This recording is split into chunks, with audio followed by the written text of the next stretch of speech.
Thanks for checking out this haul video. So as promised, this is part one of my haul from the Vinegar Syndrome Subscriber Week sale, which, if people don't know, they were having deals every single day of an entire week, in addition to that being the only time that people could sign up for a year-long membership or subscribership with Vinegar Syndrome to get all their goodness. But I made plenty of purchases, and there are actually two purchases.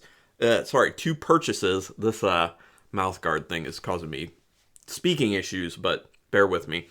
I have two purchases in here that I made actually in December when it was partner label month that I just kind of threw in here. So again, after the slipcover I got, everything after that is ranked what I'm least excited about to what I'm most excited about. So anyway, let's go ahead and get into it for the first portion of this.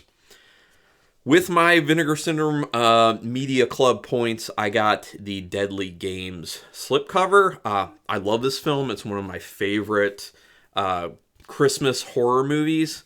This is an amazing slipcover, so I'm so glad that they made this available. I love that the back art is awesome too.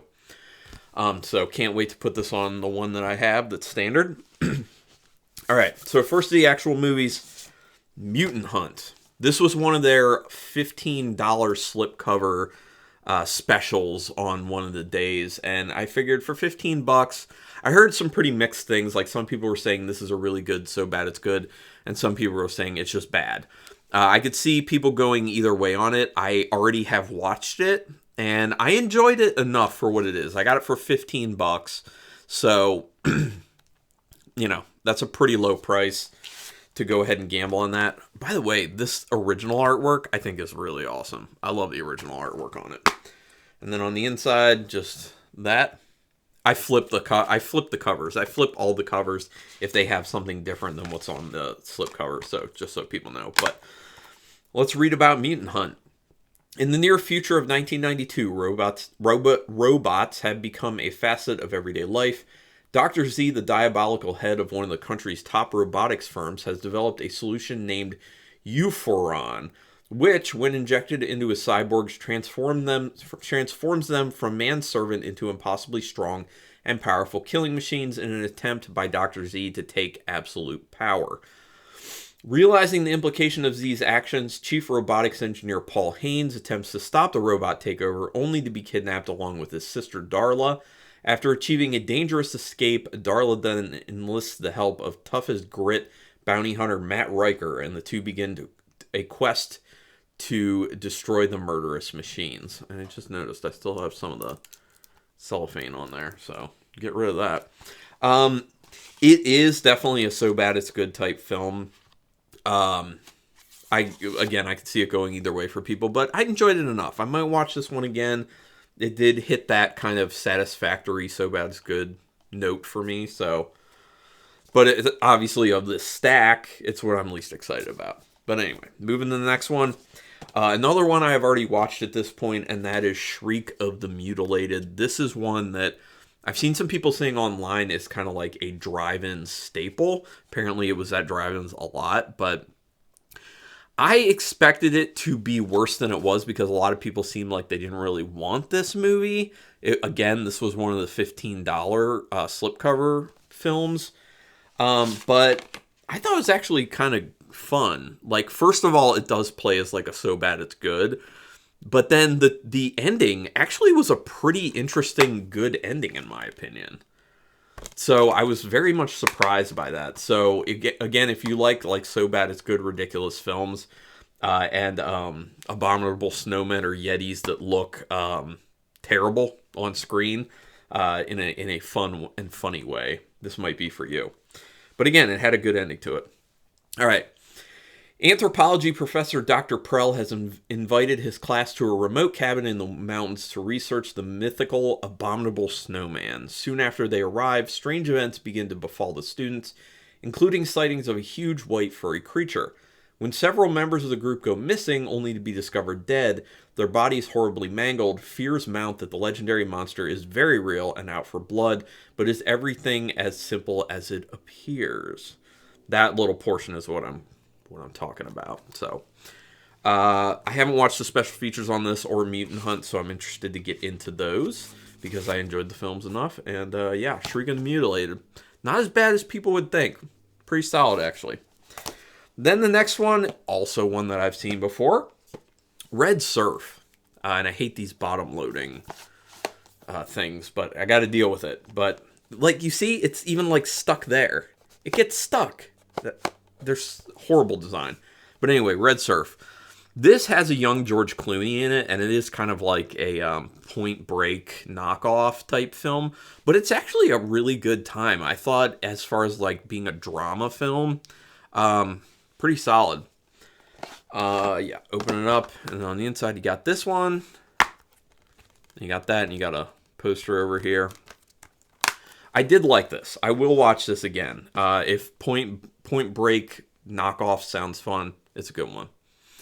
Remar, played by George Clooney, and Attila are best friends living in California. They spend their days surfing, partying, and running drugs for a ruthless gangster named Calavera. After finding out his girlfriend is pregnant, Remar must choose between living life in the fast lane or settling down to take care of his family. Struggling to come to terms with his new future, Remar decides to set up one last big score before retiring from his life of crime. However, things get complicated for him and Attila when one of their crew members betrays him. Now, Remar and Attila have to figure out how to make it out alive before Calavera tracks them down and literally feeds them to the wolves. This has Gene Simmons in it as well in a very weird turn, but actually his acting's not that bad. But yeah, fun film. I really did enjoy that one. And that was another one of their $15 slipcovers. So I was really excited to be able to pick it up.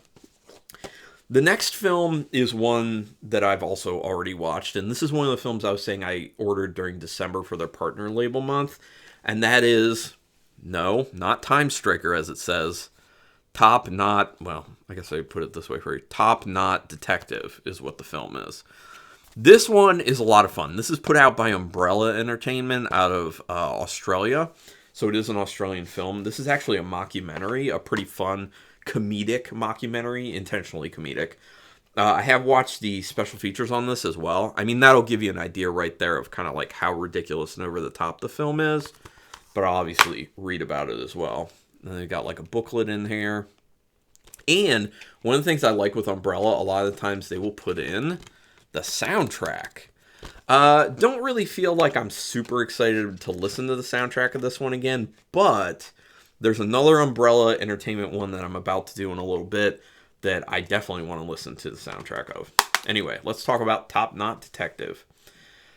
Top Knot Detective unravels the tale of how Ronan Suri Tantai made it to Australian screens back in the late 90s, retitled as Top Knot Detective, and what really happened behind the scenes of this outrageous show. The original Japanese series was legendary in its home country as being a cultural train wreck led by its insane writer-director star Takashi Takamoto. The rivalry between Takashi and co-star Haruto Koike is just the tip of this conspiratorial iceberg, leading back to Japanese conglomerate Sudafu and its CEO Moritaro, coincidentally Haruto's father. On screen, he battles robot ninjas and penis monsters. Off-screen, jealousy threatens to demolish his legacy. A lot of fun. It's a comedic mockumentary that's super ridiculous. None of this is based in reality. Even like the footage that they have of like the old series and stuff is fake. They made it up. But the special features are really cool. Seeing a lot of behind the scenes of how they actually shot this. And it looks like people had a lot of fun doing it. So Top Knot Detective, it's a good one. I enjoyed it. The next one is one I'm real excited about because I've really been getting into the martial arts offerings from Vinegar Syndrome, specifically what Billy Blanks has done. Expect No Mercy. This is another $15 slipcover one that I picked up. Had been on my list for a while. Also, Jalal Mary, who is also a lot of fun in these films. I saw TC 2000, which I own, and I love that. So I was like, I'm getting all the Billy Blanks ones. There's the back. Awesome looking. It looks like broke-ass Tron. And I love the fact that it's broke-ass Tron. Flipped it to that on the inside. And there's a poster of it, which looks like fun. Might have to put that up, maybe.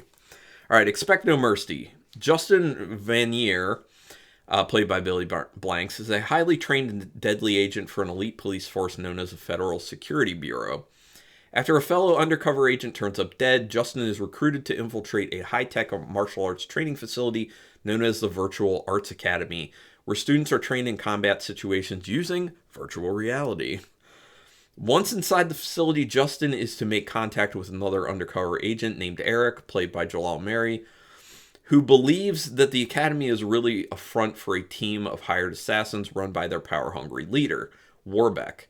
With fear of their covers getting blown, Justin and Eric must face off with computer-generated opponents in a series of simulated fights that have real-life consequences. This sounds ridiculous and wild and fun, and I'm here for it. I'm very excited to watch this one. Very excited to watch it.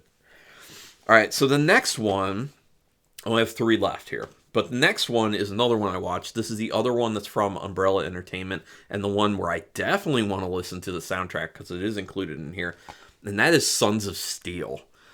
When I read the back of this, just be prepared. This movie is ridiculous, over the top, interesting, fun. It is so many things. It is so wild. When I heard or read about this and I watched the trailer, I was just like, I must get it. It was like one of the quickest buys I've ever had. And then there you go. Another booklet in there with the soundtrack that I will be popping in my car. Yes, I do have a car that still has a CD player. All right. An out-of-control world needs an old-fashioned hero. The nuttiest, wildest, most utterly insane science fiction, time-traveling, rock opera, eco-terrorist action film Australia has ever produced. Did you catch that? Sons of Steel is a no-holds-barred kick to the cerebral cortex. Once seen, you'll never be quite the same.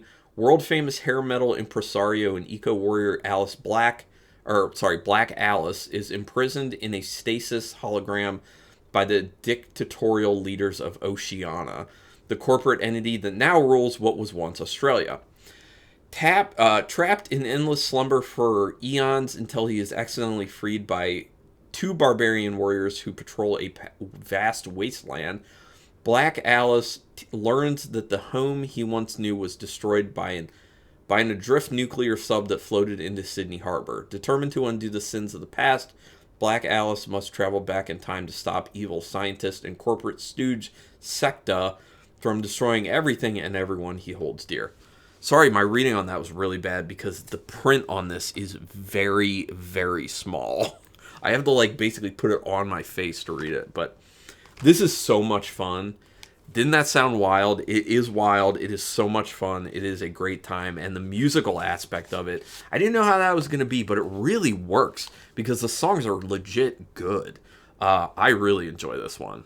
Really enjoyed this one. All right, now my second to last one, the one I am second most excited for in the stack, is one of their 4Ks that they had on sale for, I believe, was it $20? I think it was like 20 or 25. Probably 25. I think it was 25. And that is Ticks. This one has been on my list to get. I really enjoyed this film from the 90s. Ticks is so much fun. Side-loading hard case, which is very nice. Awesome artwork. Love the fact that they have the Clint Howard character all messed up. I'm infested on the back. This is one of the coolest things I've seen artwork-wise from them. Then we have the original cover art of Ticks, which also looks great, and it's very, very 90s. Then you have a bunch of killer ticks on the back. And then this again, and this. So yeah. Let me read you about Ticks. An assortment of unruly and misfit teens have all been forced to attend camp at a wildlife preserve to commune with nature. What they don't realize is that nearby in the woods an illicit marijuana growing operation is underway, and the weed farmers have been using a pesticide which has had one very unintended side effect, turning ordinary ticks into giant ravenous bloodsuckers. There you go. Yeah, let me see if I think Brian Usna was a producer on this, which is super awesome. Obviously, Clint Howard is in it. You have Alfonso Ribeiro and Seth Green. Like, if that cast doesn't make you be like, yeah, I need to own this film, or at least watch it, I don't know what will. Because it's a lot of fun. I'm so glad to be adding this to my collection. Like I said, I've seen it. Definitely want to watch it again. So that's Ticks. And the one I'm most excited for, this one was actually released by VHS Hit Fest. Which, by the way, I want to point out to people what VHS Hit Fest is really saying. Look at how the S goes into the H. You see what I mean there? Just saying.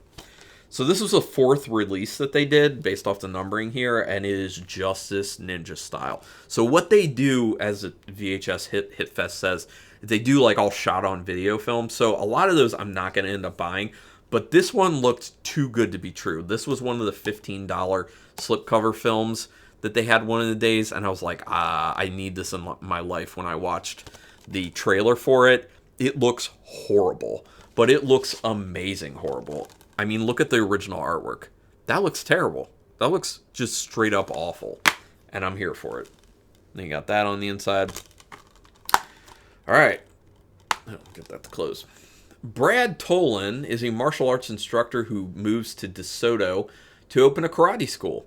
He is framed by Chief Deputy George and his partner, Officer Grady, for a murder he did not commit and is thrown in jail, uncertain if he will ever see a trial. With the help of a mysterious ninja, Brad escapes from jail and must evade capture while he tries to clear his name. It was filmed in DeSoto, Missouri on a tiny budget, but had the entire town passionately behind it, helping make the film. It says the result is one of the most entertaining ninja movies ever made. So my good buddy Rich already watched this movie because he got his before I did, because he's not a subscriber, so his package for January came to him a lot sooner. But he said it's like ridiculous, and he was like, he looked into the backstory of the main guy who does martial arts in the film, and he was like, you watch this and tell me how much experience you think this guy has in martial arts, because apparently he was like award-winning and had a ton of experience and was like a nth degree black belt too, but he looks terrible in the film. But I am obviously the most excited about watching this one because it's going to be a mess, and I'm excited about it. Weird things to say, but you know. Anyway, what sounds the best to you? Go ahead and put it in the comments. What have you picked up recently? It doesn't have to be Vinegar Syndrome. It doesn't even have to be horror. You know, if you're excited about something and you want to talk about that, let's go ahead and do that. It's about excitement. Let's do it. This is my hobby. What's your hobby? We can talk about that. Anyway, do me a favor, hit subscribe to my channel if you haven't already. That's your best way to repay me for all the free content. Do the thumbs up on this video to help with the YouTube algorithm, and hit the notification bell button if you want to know when I'm putting up new videos. Regardless, thank you so much for checking this out. I really do appreciate people's time. And until next time, keep it brutal.